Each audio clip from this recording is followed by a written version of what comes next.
On the 7th of August, 1941, in the city of Calcutta, a man died.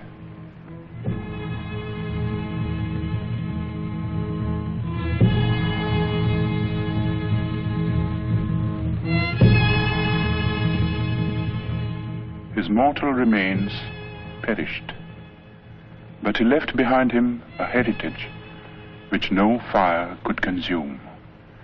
It is a heritage of words and music and poetry, of ideas and of ideals, and it has the power to move us, to inspire us, today and in the days to come. We, who owe him so much, salute his memory.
Founded in the year 1690 by an Englishman named Job Charnock, Calcutta, 100 years ago, was a thriving metropolis. Queen Victoria was proclaimed Empress of India in 1877. As the capital of India, Calcutta was the seat of the Queen's government.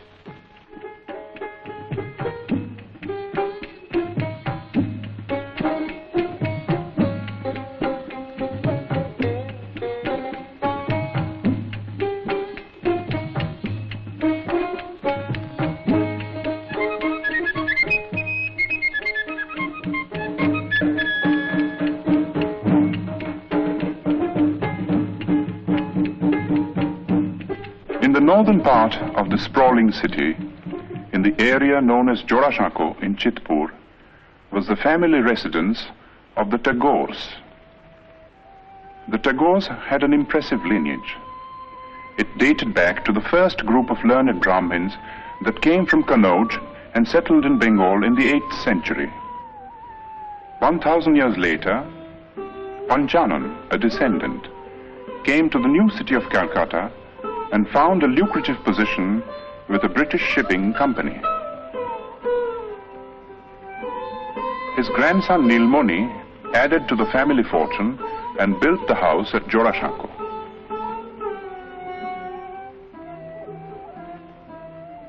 The peak was reached with Nilmoni's grandson, one of the most brilliant and colorful figures of the 19th century.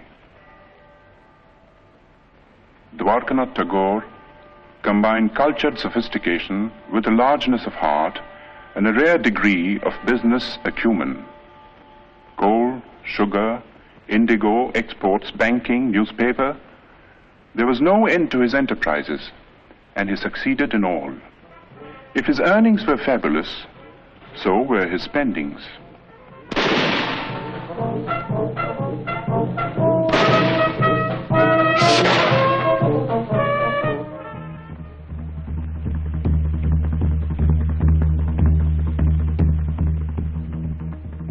Although a Hindu and a Vaishnava, Dwarkanath defied the ban of Brahmin orthodoxy and twice went to England.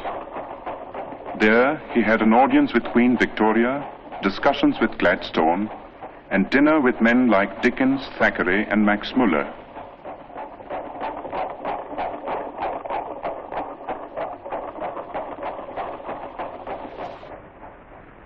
shortly before his death in England, Dwarkanath had written to his eldest son in Calcutta, reproving him for neglecting the family's business affairs.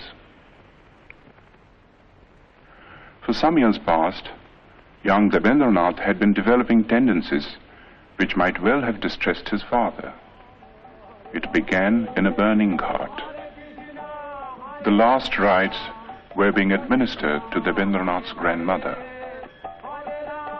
Not far away, on the riverbank, sat Rabindranath. Like many a rich man's son, he had been leading a wayward life, but tonight he was overcome by a strange feeling.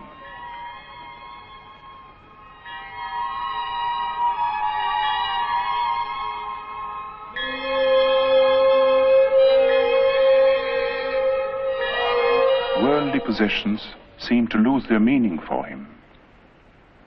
This led to a period of profound disquiet, followed by a ceaseless quest for the meaning of existence in the great source books of the East and West. He read the materialist philosophers of modern Europe, Locke, Hume, Bentham, and others, whose ideas were so much in vogue among the students of the time. Then he learned Sanskrit and read the Mahabharata. But peace of mind would not come until one day he chanced upon a torn page of a Sanskrit book. There was a sloka in it which said, "God is supreme and all-pervading. Enjoy by renunciation. Covet not another's wealth." This was a page of the Ishopanishad, edited by Raja Ram Mohan Rai. Ram Mohan had been a close friend of Dwarkanath's. As a boy, Rabindranath had a deep and silent admiration for the man.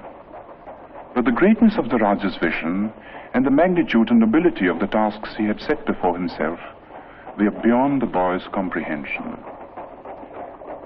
Ram Mohan lived in times when India's spiritual heritage was being submerged in ritual and superstition.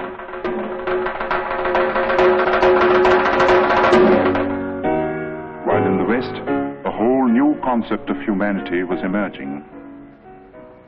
Ram Mohan advocated Western education for Indians because he wanted the new ideas of the West to spread in the country. He also wanted that we should respect what was old and true in our own heritage. In the Upanishads, for instance, which revealed to him the monotheistic basis of Hinduism. Ram Mohan's work was left unfinished by his death in England. But Rabindranath, inspired by the 2 lines of Sanskrit text, went on to prove himself to be the Raja's true spiritual son and heir. Rabindranath suffered social ostracism for preaching the monotheistic faith that he called Brahmoism, but to his followers, and there were many, he was Maharshi, the great sage. When Rabindranath was born, the Maharshi was 45 years old. His wife Sharada Muni was 33. Rabindranath was the 14th child.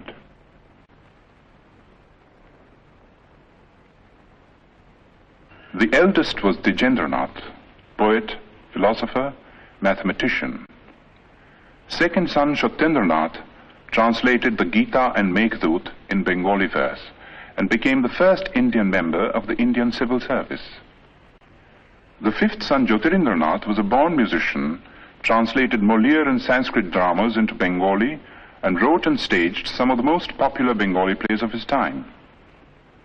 Among the daughters was Swarna Kumari, the first woman novelist and the first woman to edit a journal in India.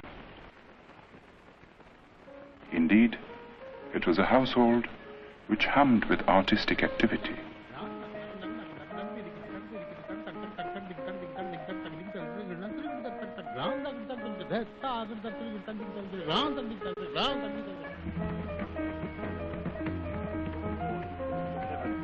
Oh, earth, what else?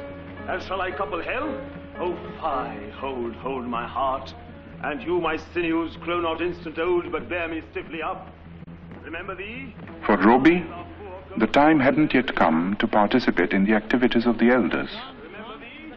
Going out in the street was forbidden too, and this was indeed a pity, for nothing seemed more fascinating to the boy than the world outside.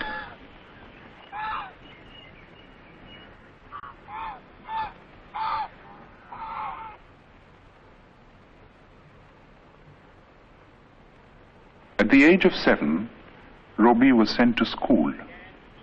See a box. তুমি কি একটি বাক্স দেখিতে পাইতেছ? Yes, I can see a box. হ্যাঁ, আমি একটি বাক্স দেখিতে পাইতেছি। Yes, I can see a box. হ্যাঁ, Robbie went to 4 schools and hated them all. But to say that he lacked education would be wrong. For his third brother Hemendranath saw to his studies at home, and it was all done by the clock.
When Robbie was 12, Rabindranath went on a trip to North India and took the boy with him.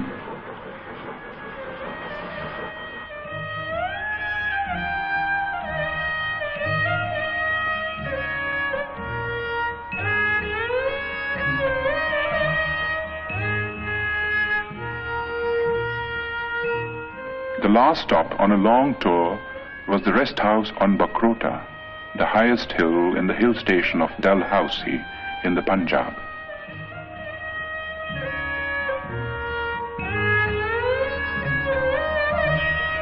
Robbie was told by his father to roam about on his own.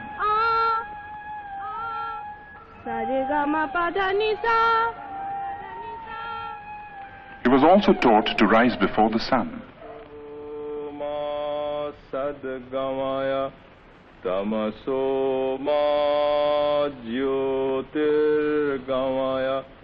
And to handle money and keep accounts.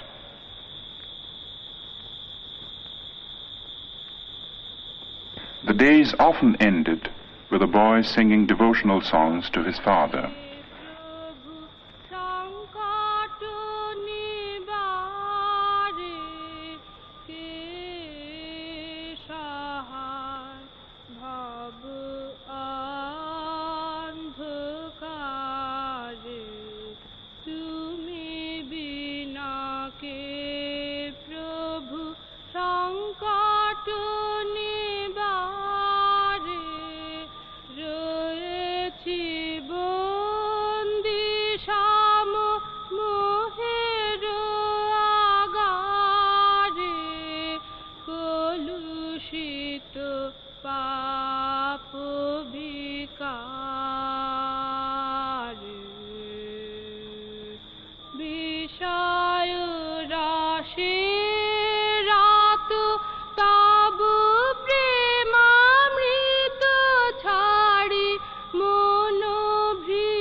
Robbie was 13 when his first book of verse, Kobi Kahini, came out.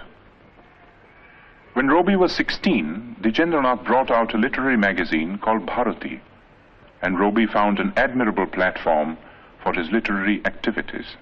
The essays included pieces on European poets like Dante and Petrarch, whose acquaintance Robbie had made in Ahmedabad, in the library of his elder brother Satyendranath.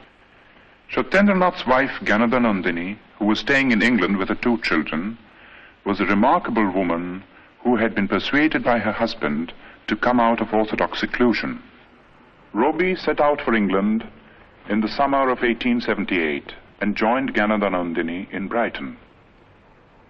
If the plan was to provide the boy with a proper education, it came to naught, for Roby returned without completing his course of studies at the London University.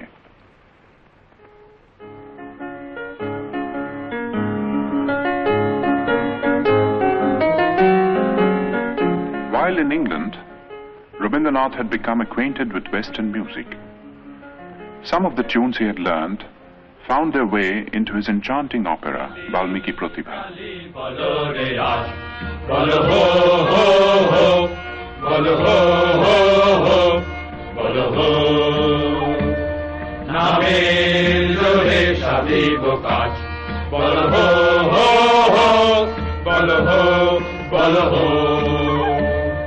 ওই ঘোর মস্তকারে নিত্য রঙ্গ মাঝারে ওই লক্ষ লক্ষ যক্ষ লক্ষ ঘেরি শ্যামারে ওই লাট্ট পাট্ট কেশ অট্ট অট্ট হাসে রে হা হা হা হা হা হা আরে বল রে শ্যামা মায়ের জয় জয় জয় জয় জয় জয় জয় জয় জয় জয় জয় আরে বল রে শ্যামা মায়ের জয় জয় জয়. There were other tunes, however, which came from classical Indian ragas, used for the first time in an operatic context.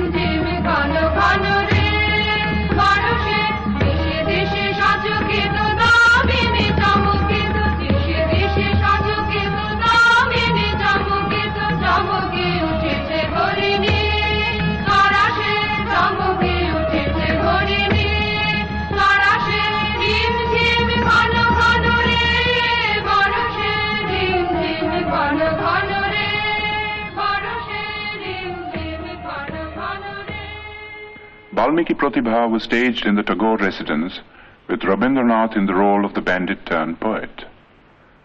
The rest of the cast, too, was composed of members of the Tagore family, all gifted with varying degrees of talent for acting and music. Among those who saw and praised this performance was the greatest literary figure of the time, Bankim Chandra Chatterjee.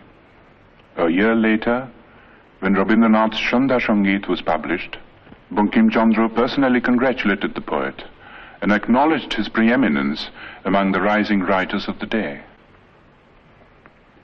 Of all the members of Roby's family, 2 were closest to his mind and heart. They were Jyotirindranath and his wife. Kadambari Devi was 2 years older than Roby. She was his best friend and severest critic. Roby lived with these 2 for a time in a house in Sutter Street in South Calcutta. One morning, a strange experience befell the poet.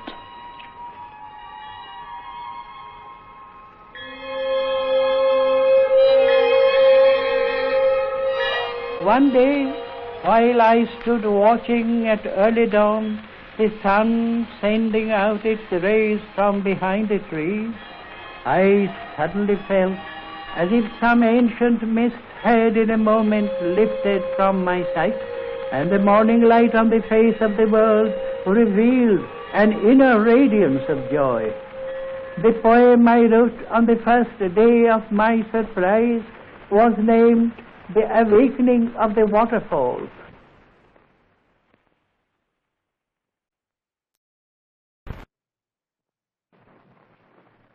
At the age of 22, Rabindranath married Bhavatarini Devi. The old-fashioned name was later changed to Mrinalini. 2 months before the wedding, Rabindranath had received a letter from his father in which he was asked to prepare himself to look after the family estates. After a period of initial training in the estate's offices in Calcutta, Rabindranath found himself in the very heart of rural Bengal, in the region around the river Padma. With a worldly wisdom unusual in a poet, but characteristic of the Tagores, Rabindranath in later life set about in a practical way to improve the lot of the poor peasants of his estates, and his varied work in this field is on record. But his own gain from this intimate contact with the fundamental aspects of life and nature, and the influence of this contact on his life and work, are beyond measure. Living mostly in his boat and watching life through the window, a whole new world of sights and sounds and feelings opened up before him.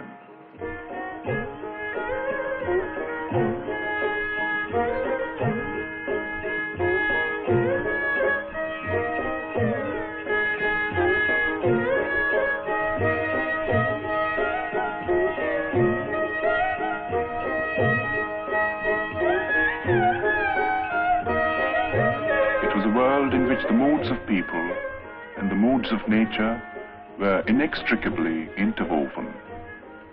The people found room in a succession of great short stories, and nature in an outpouring of exquisite songs and poems. Dominant was the mood of the rains, exultant and terrible.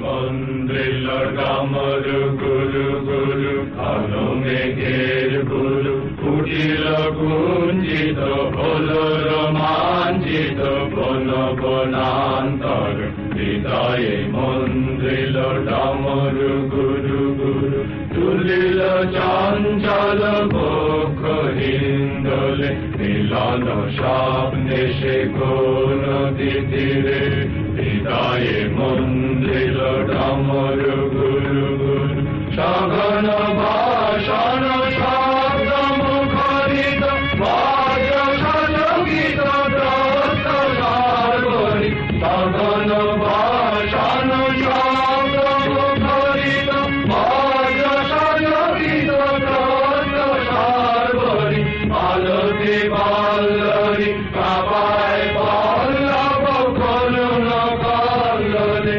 Kanana Shankita Chilitankita Hridaye Mandrila Damaru Guru Guru Alamegir Guru Kutila Kunchita Kolaramanchita.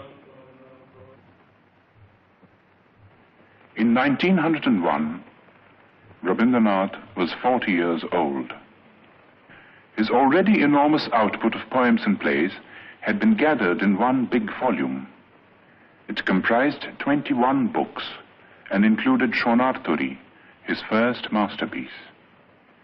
The same year, 1901, marked an event of a somewhat different nature. In Bolpur, in the district of Birbhum in West Bengal, Rabindranath had acquired some property in 1862, 1 year after Rabindranath was born. The property was made over to a board of trustees, and the deed specified that the place was to be used for meditation on the supreme formless being. According to the Maharshi's wishes, a seat of prayer and a temple of worship had been built, and close to the temple, a residential house which was called Shantiniketan, the abode of peace. Rabindranath had been worrying about the education of his children and had decided to start an experimental educational institution in Shantiniketan. It was to be a school, but not like the schools that had been the nightmare of his own childhood.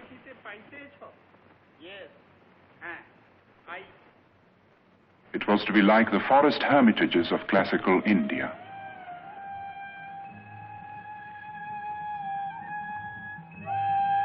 But to bring it into being was not an easy task. For one thing, it cost money. Rabindranath was obliged to sell, among other things, the copyright of his books. His wife added her bit by selling her wedding ornaments. 2 months after the school was opened, she was taken ill. 3 months later, at the age of 29, she died. For Rabindranath, it was the beginning of a series of personal tragedies. 9 months after his wife's death, his second daughter Renuka passed away. The hardest blow of all came 4 years later. Youngest son Shomindro took after his father in many ways. He was only 13 when he fell a victim to cholera. It was in the midst of these bereavements that Rabindranath participated in one of the greatest political upheavals in the history of India. In December 1903 was published the decision of India's Governor-General Lord Curzon to split up Bengal into 2 provinces. The idea was to create a separate province with a Muslim majority, which would induce a rift between the 2 main religious groups and avert the possible growth of a united front against the government. But in proposing the partition, Curzon merely fanned the flame of patriotism that had been smoldering in the minds of certain visionaries all through the period of the Renaissance in Bengal. These men now came to the fore and led the millions to rise in protest.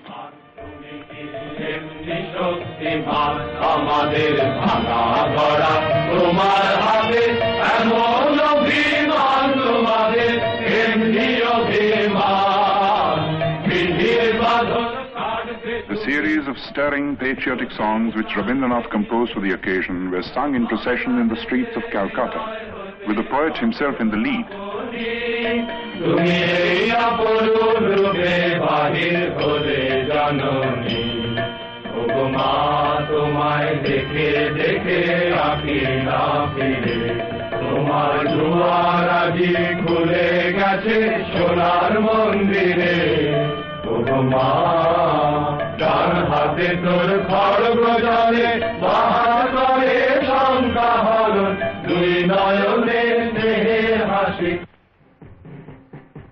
On October 16th, 1905, the partition became an accomplished fact.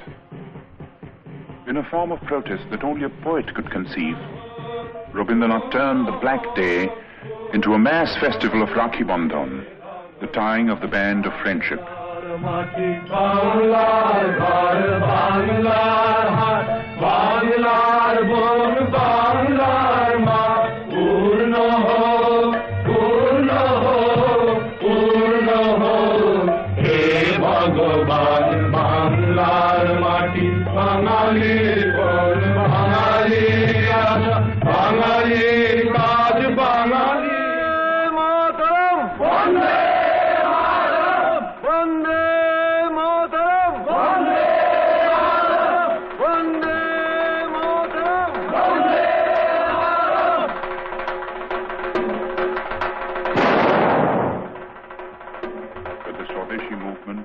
Fated to grow and assume a character which was not possible to foresee in its early stages.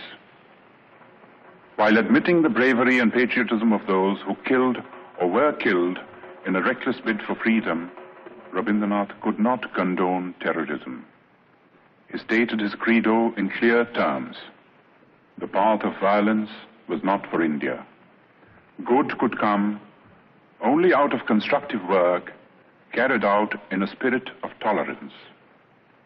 He had himself followed up his retirement from the political scene by devoting himself to the work of rural welfare in his estates. And there were other activities too. He was teaching at school, editing journals, and engaging himself in every conceivable form of literary activity. That his own countrymen now regarded him as their leading man of letters was proved by his 50th birthday celebrations in Calcutta.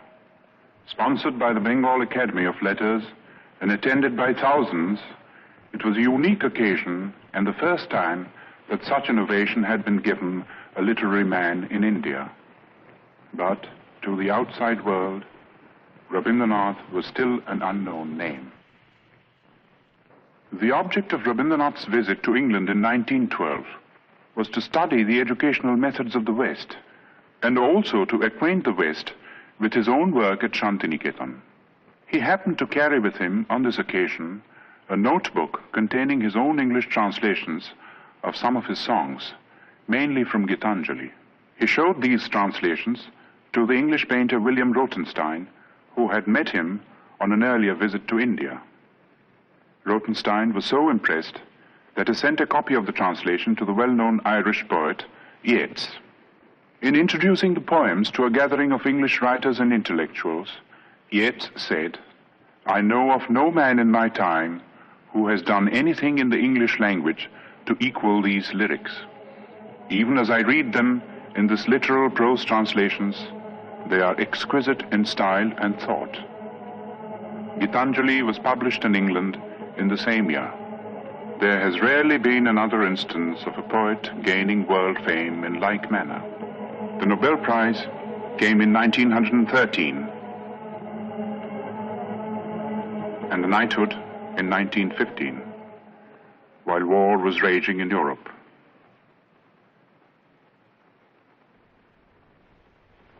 Touring the United States and Japan in 1916, Rabindranath made eloquent appeals for peace. He felt that world peace could only be achieved through intellectual cooperation between nations.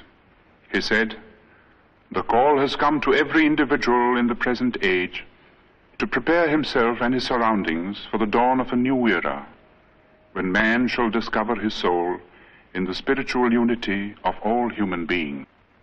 Pursuing this noble idea of international cooperation, Rabindranath gave the school at Shantiniketan a new status and a new name, Yatra Vishwam Bhavati Ekaniram, where the world becomes a single nest. This was the motto of the Vishwa Bharati. It was inaugurated on the 24th of December 1918 with the aged philosopher Brajendranath Tagore presiding. Rabindranath made over the entire Nobel Prize money towards the building of this university. While peace had been restored in Europe, in India there was unrest. The Rowlatt Bill, designed to suppress all political movements, dashed India's hopes of gaining the self-government that the British rulers had kept promising through the war years. Dominating the Indian political scene at this time was Mohandas Karamchand Gandhi, who, as a barrister in South Africa, had fought for the rights of the Indians living in that country. As a protest against the Rowlatt Act, Gandhi launched a movement of passive resistance. But the masses misinterpreted the movement, and following a rumor of Gandhi's arrest, violence broke out in many parts of the country. As a result of this, the government started taking repressive measures out of all proportion to the magnitude of the violence.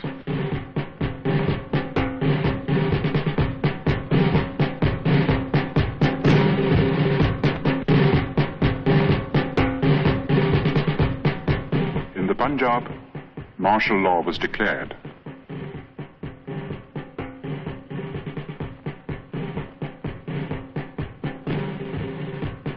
In charge of the troops at Amritsar was Brigadier General Dyer. On the first day of the month of Vaishak, a crowd gathered in Jallianwala Bagh, as it had done every other year. It was a peaceful crowd, but Dyer was taking no chances.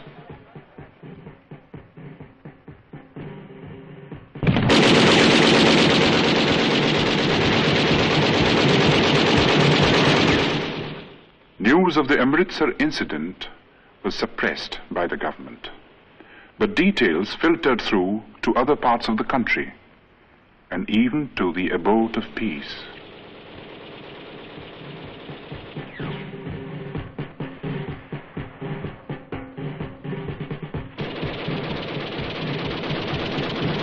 Rabindranath rushed to Calcutta. But the Defence of India Act was still in force, and no leaders would support him in a plea for a meeting of protest.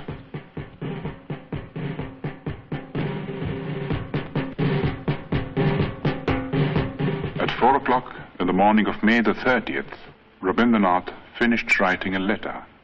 It was addressed to the Viceroy. Condemning the government for the killing in the Punjab, Rabindranath ended by saying, And I, for my part, wish to stand, shorn of all special distinctions, by the side of my countrymen, who, for their so-called insignificance, are liable to suffer degradation not fit for human beings. And these are the reasons which have painfully compelled me to ask Your Excellency to relieve me of my title of knighthood.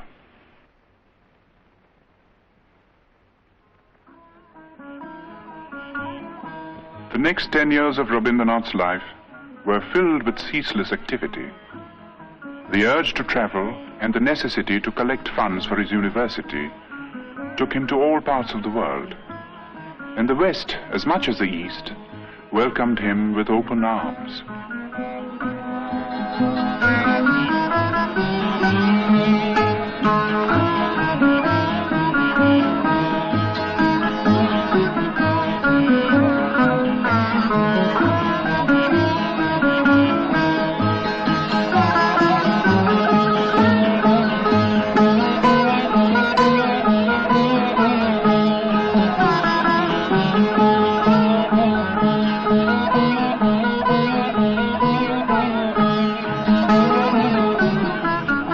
Wherever he went, he spread the message of peace and stressed the importance of intellectual cooperation between nations. He said, "We ought to know that isolation of life and culture is not a thing of which any nation can be proud. In the human world, giving is exchanging. It is not one-sided." He also said, "I do not put my faith in any new institutions, but in the individuals all over the world who think clearly, feel nobly, and act rightly.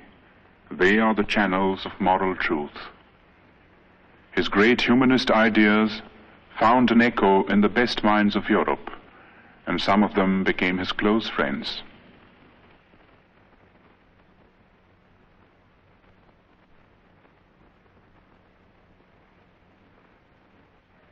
In the meanwhile, the institution at Shantiniketan had come a long way from its modest beginnings.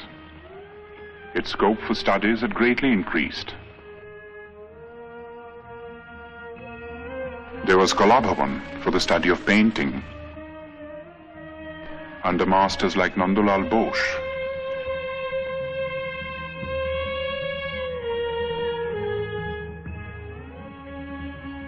Who was himself a pupil of Rabindranath, the poet's nephew.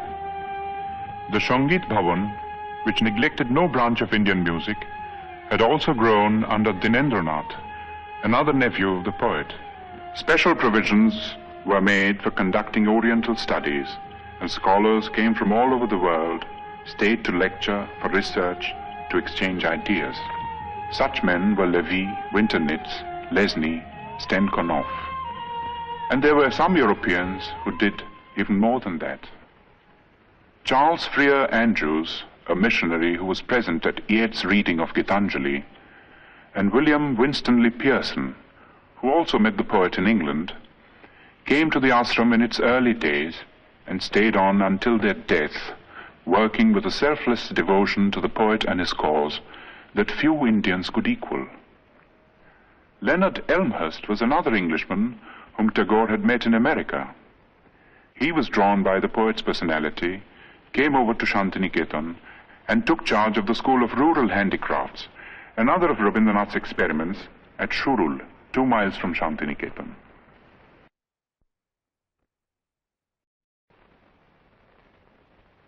His last European tour began with a visit to Oxford, where he delivered the series of Hibbert lectures, which were later published as The Religion of Man. It was also on this last trip that Rabindranath went to Soviet Russia for the first time.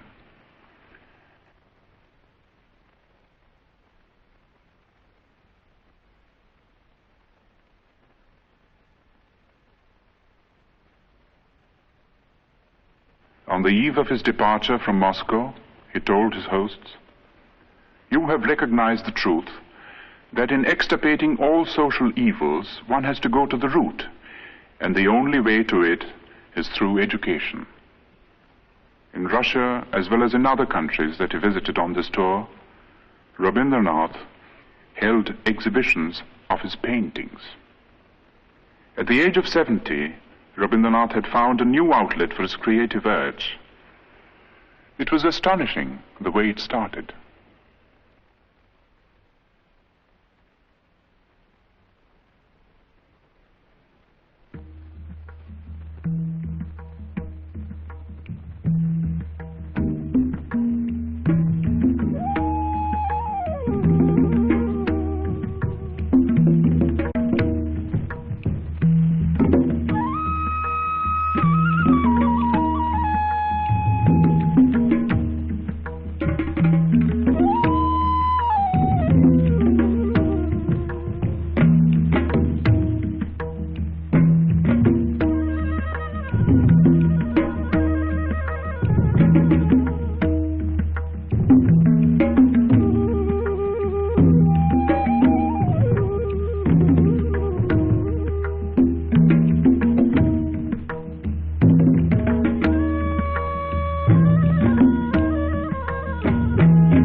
In 1931, the leading citizens of Calcutta united in an appeal to observe the poet's 70th birthday.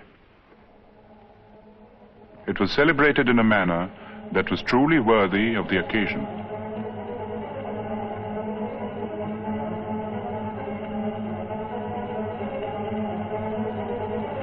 The Golden Book of Tagore was a testimony to the love and reverence that the intellectuals of the world bore for Rabindranath. Its sponsors consisted of 3 Europeans and 2 Indians. There was Romain Rolland from France, Albert Einstein from Germany, the poet Costas Palamas from Greece. The Indians consisted of the scientist Jagadish Chandra Bose, who had been the poet's closest friend for 40 years. The other Indian was Mahatma Gandhi. In physical appearance, in personal habits, and in general outlook, the two differed considerably. At several moments of crisis in India's political history, the two had disagreed over the course of action, but these were on the surface. Their deeper affinity transcended all occasional barriers.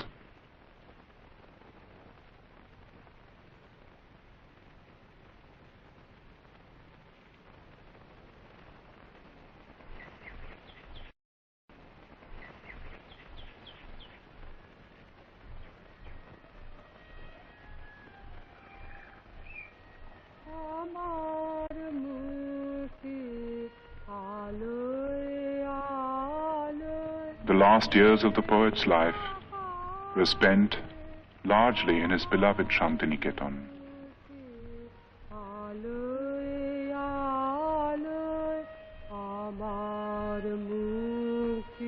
He had a choice of small houses built for him, for he never liked to stay in the same house or even in the same room for long.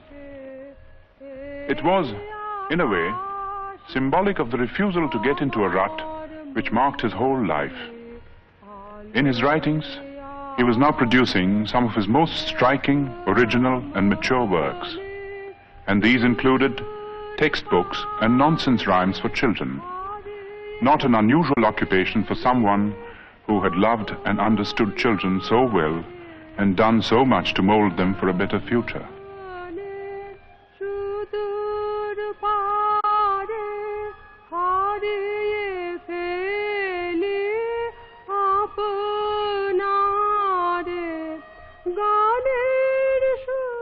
His health was failing, but calls of duty, which he was ever ready to answer, gave him little rest.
On the 7th of May, 1941, Rabindranath was 80 years old. 3 months later, he was to leave Shantiniketan, never to return.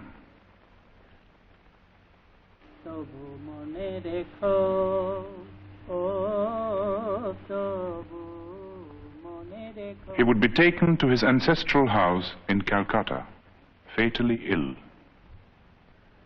In this house, once upon a time, a boy roamed the corridors. যদি দূরে যাই চলে তবু মনে রেখো।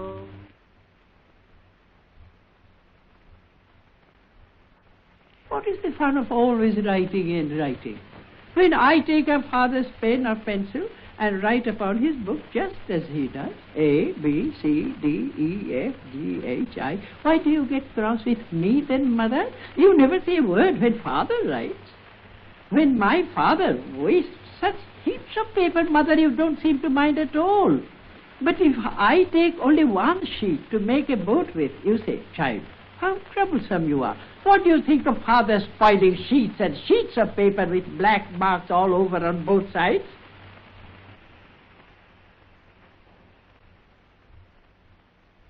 একদিন যদি খেলা থেমে যায় মধুরাতে তবু মনে রেখো ও তবু মনে রেখো একদিন যদি বাধা পড়ে কাজে শারদ প্রাতে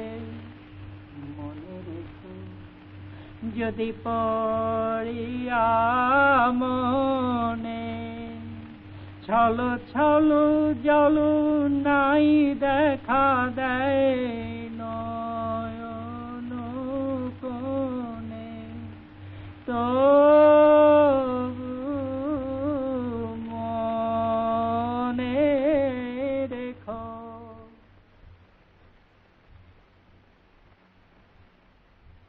Rabindranath attended the 80th birthday celebrations in Shantiniketan in spite of his failing health.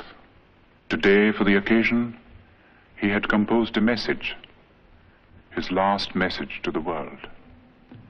It was called The Crisis in Civilization.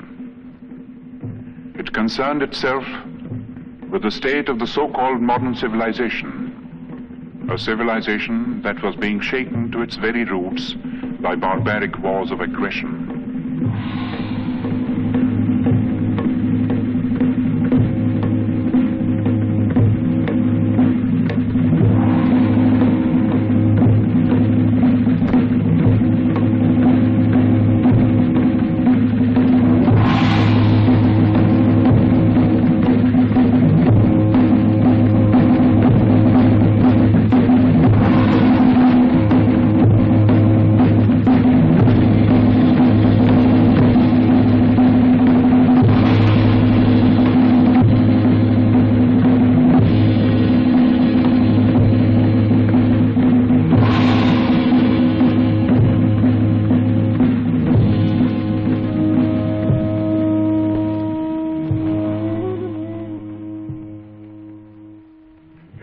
Of this message, Rabindranath said, I had at one time believed that the springs of civilization would issue out of the heart of Europe.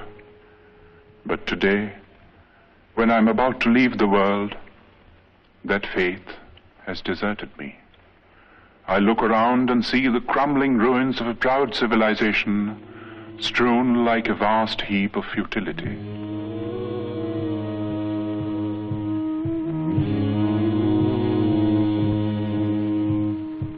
And yet, I shall not commit the grievous sin of losing faith in man.